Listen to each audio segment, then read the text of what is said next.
Muito obrigado a todos. Vamos então dar início aos trabalhos. Nós vamos ouvir o embaixador Satya Nandam, que falará sobre a Convenção das Nações Unidas sobre o Direito do Mar. Vamos ouvir o senhor Nii Odanton, que é o futuro secretário da Autoridade Internacional dos Fundos Marinhos, que falará sobre o papel dessa Autoridade Internacional dos Fundos Marinhos como um administrador dos recursos minerais da área. E vamos ouvir o Dr. Jefferson Luiz Dias, da Petrobras, que falará sobre a exploração de gás e petróleo na plataforma continental brasileira.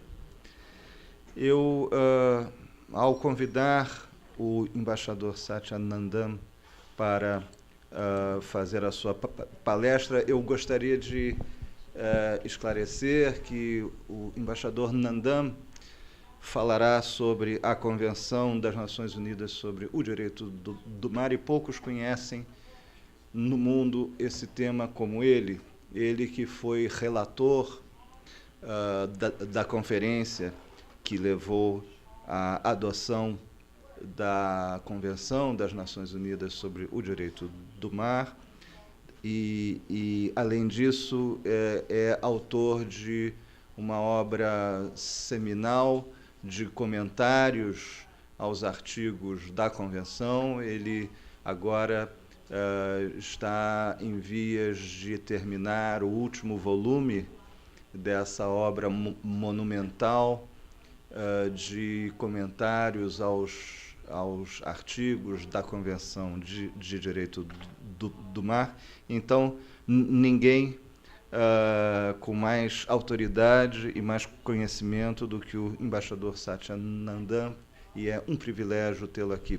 Por favor, embaixador. Thank you very much, Dr. Luis Machado, and for your very kind introduction. I'm very pleased to be here, as I said earlier, and this presentation is to submit to you the framework within which all activities in the oceans takes place. The United Nations Convention on the Law of the Sea has become the only authority, if not the main source of international law of the sea, and all our activities in the oceans are very much related to that.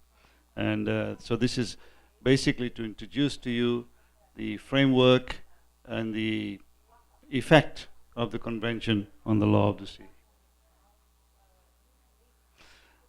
This is just a picture of the officially published document on the law of the sea. It contains all the various articles, and then the supplementary agreement, which is known as the implementing agreement relating to Part 11, is contained in this particular volume. I just presented the picture so that those who are not familiar with the Law of the Sea Convention, they can at least see what the document looks like.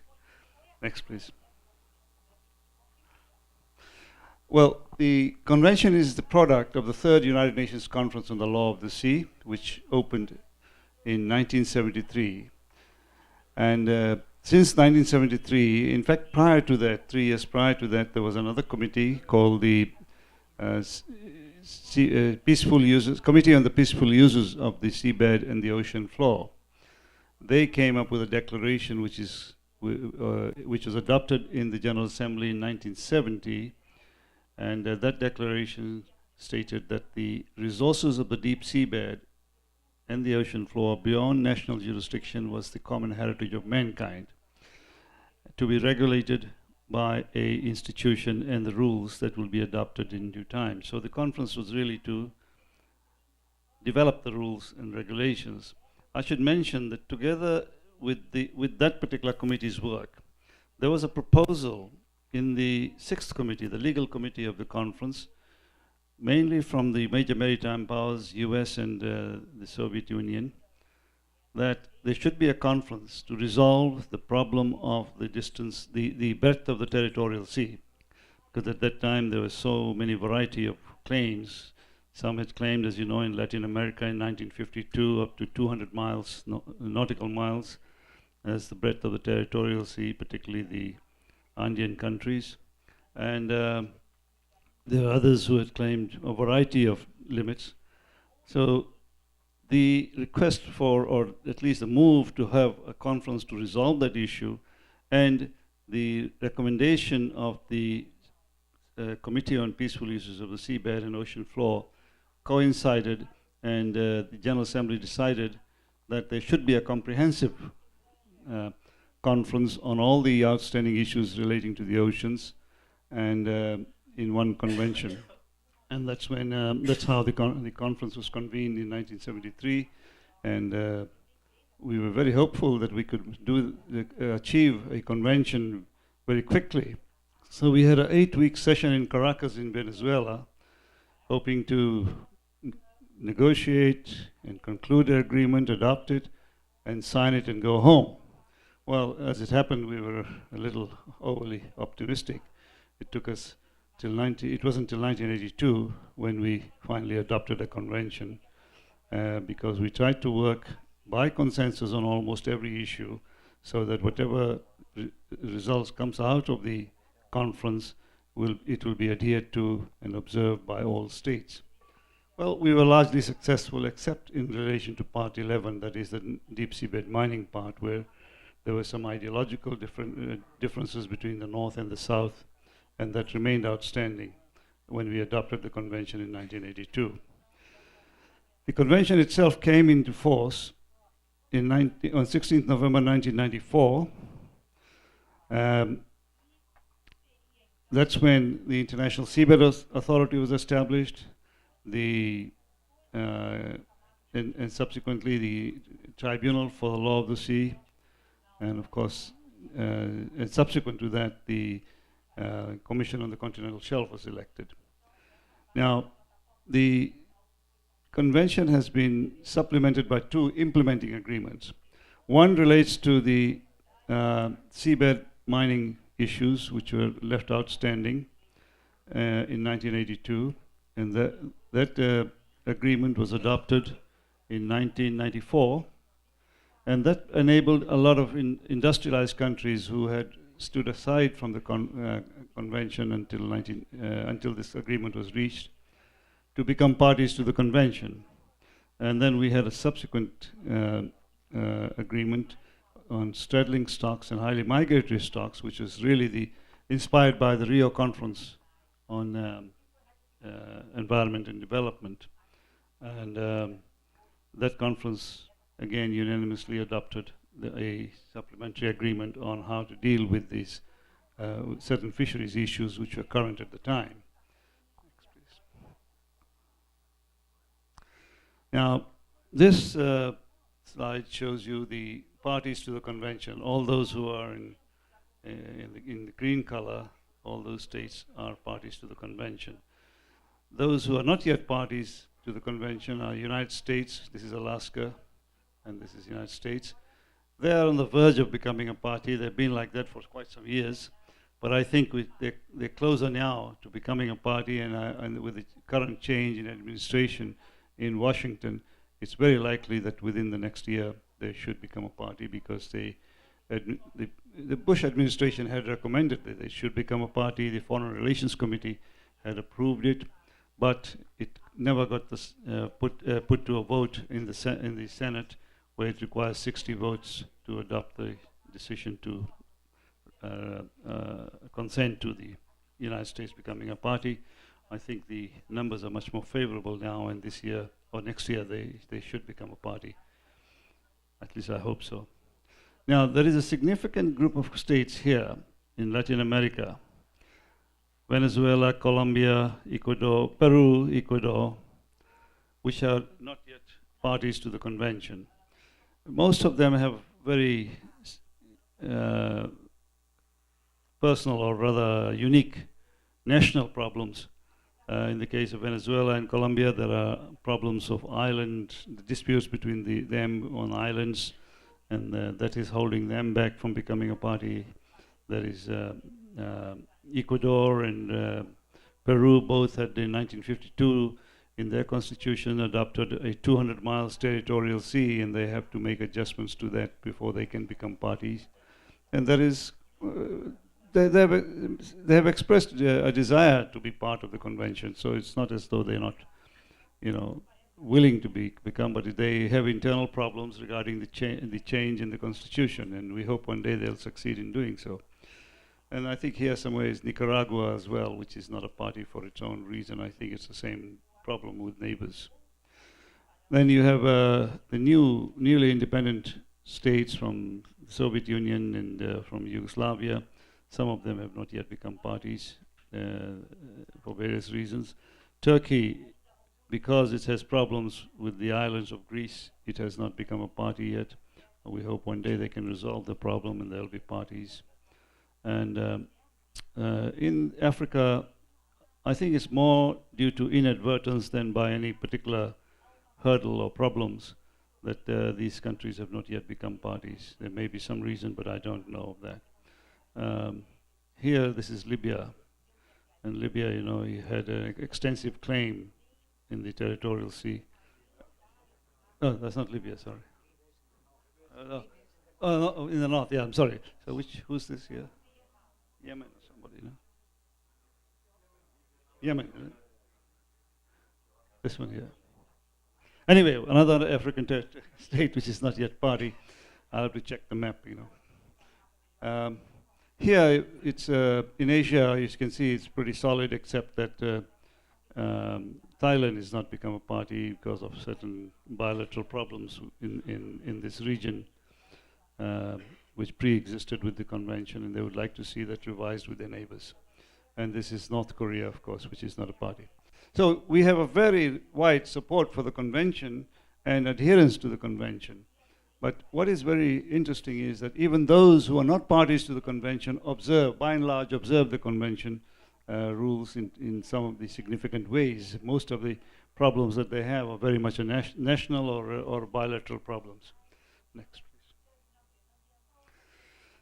The success of the convention. Well, first of all, it is very widely applied in state practice with considerable uniformity and consistency. Well, that's a remarkable achievement for the convention, because when we were negotiating, we never thought that we will have this level of uniformity and acceptability and consistency in practice. So, which, if you compare that with the previous conventions on law of the sea, this is quite an achievement, and it bodes well for the convention, and it seems that everybody is on the same page, as it were. It is followed by the convention provisions are followed by international organizations and technical bodies related to oceans. It is recognized as the paramount source by judicial bodies. Then it provides important point of reference, as I said earlier, for parties and non-parties. Next, please.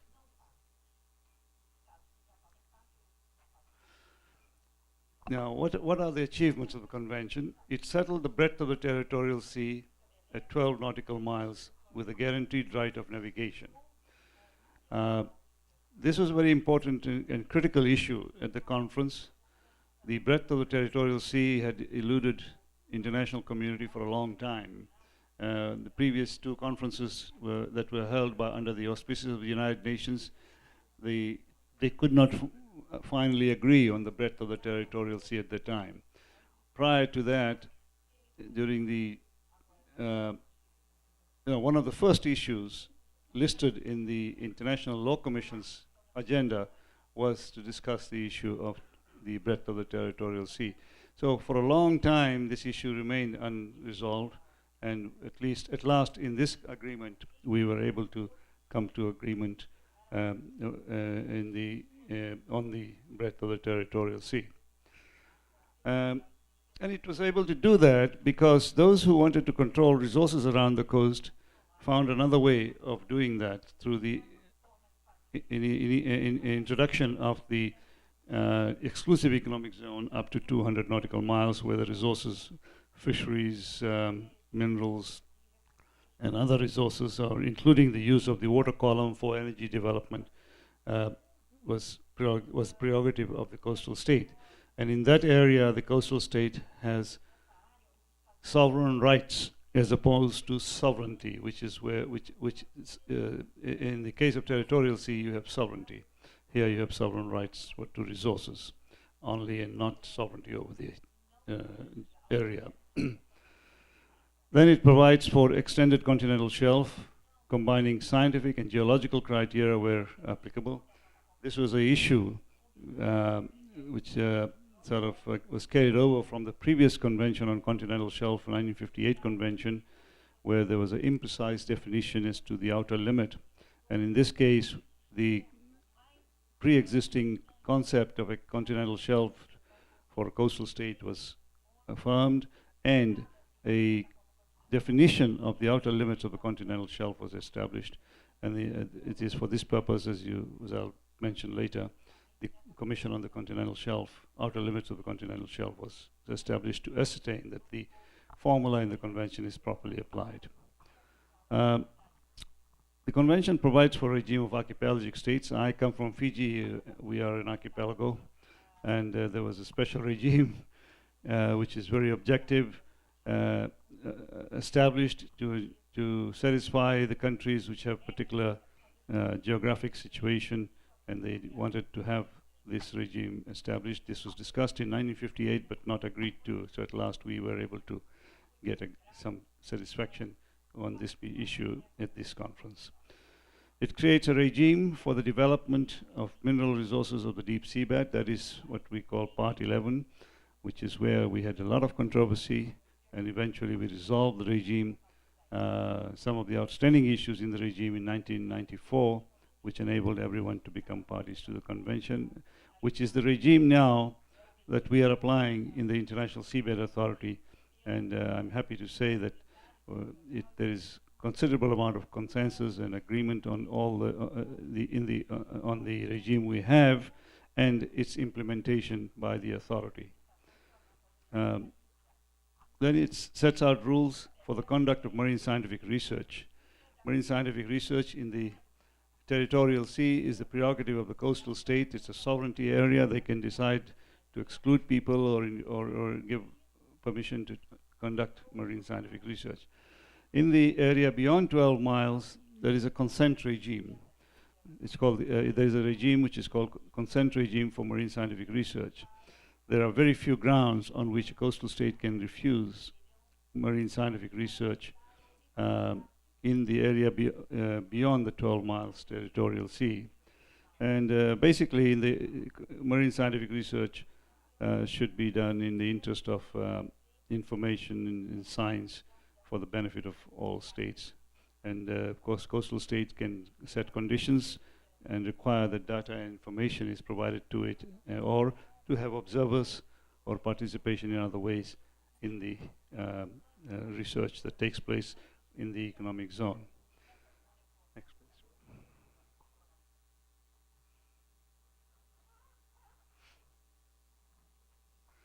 Then there was a very important provision in the convention which relates to landlocked states.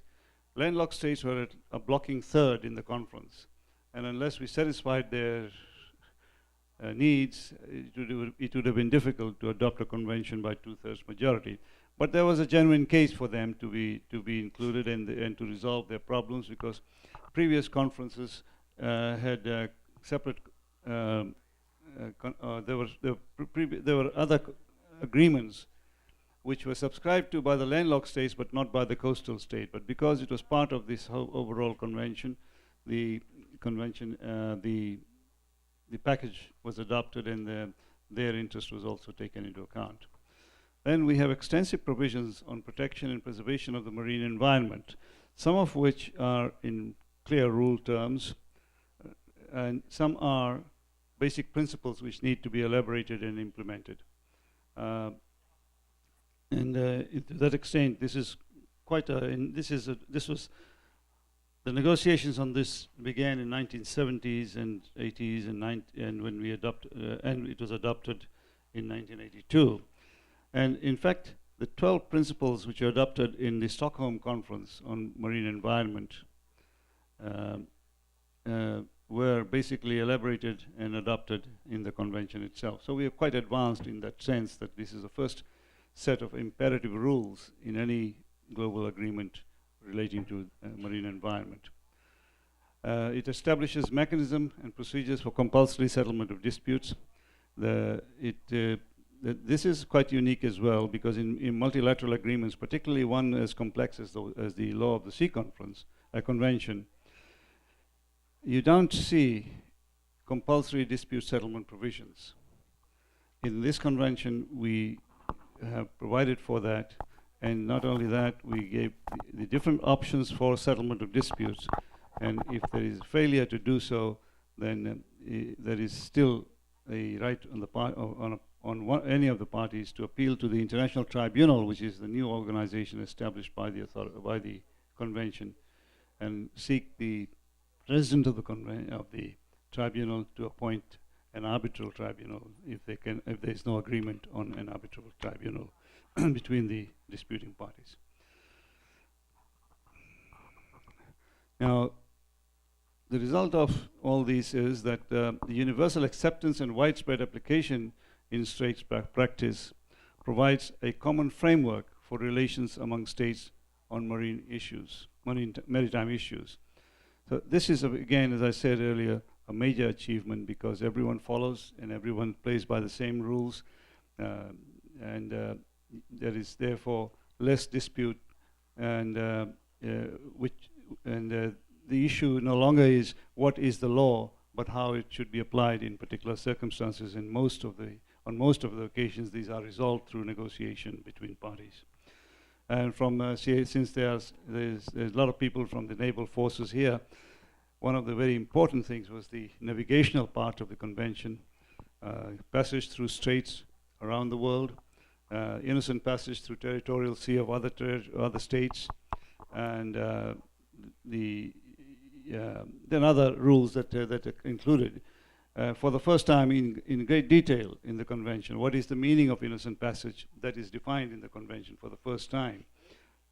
And in the case of straits, a new regime, transit passage regime, has been established to enable international navigation to take place without hindrance. So in many ways, therefore, the convention has had great achievement, and not only from the resource point of view, not only in defining the limits of jurisdiction and the different types of jurisdiction, but also in the overall use of the oceans, including the navigational part. And many people don't realize that the navigational part is very, very important to the health of the international community. Some 90% of the world's trade is conducted by sea. And it is therefore very important that there is a clear definition of what are the rights and duties of passing vessels, and this convention has clearly helped that, and that is a major achievement in that sense. Then the convention, when it's taken overall, in the sense that we have defined rights and duties, limits of national jurisdiction, the rights in the high seas, the new regime for deep seabed mining, and other issues that we have resolved in this convention, it has become a very important contributor to global peace and security, because everybody plays by the rules and everybody knows the rules, and we have less dispute, less occasion to send gunboats to solve bilateral issues than used to be prior to the convention. Next, please. This is just a graphic description of the jurisdictions under the convention. This is the mainland. Here, this is a 12 miles territorial sea. Then we have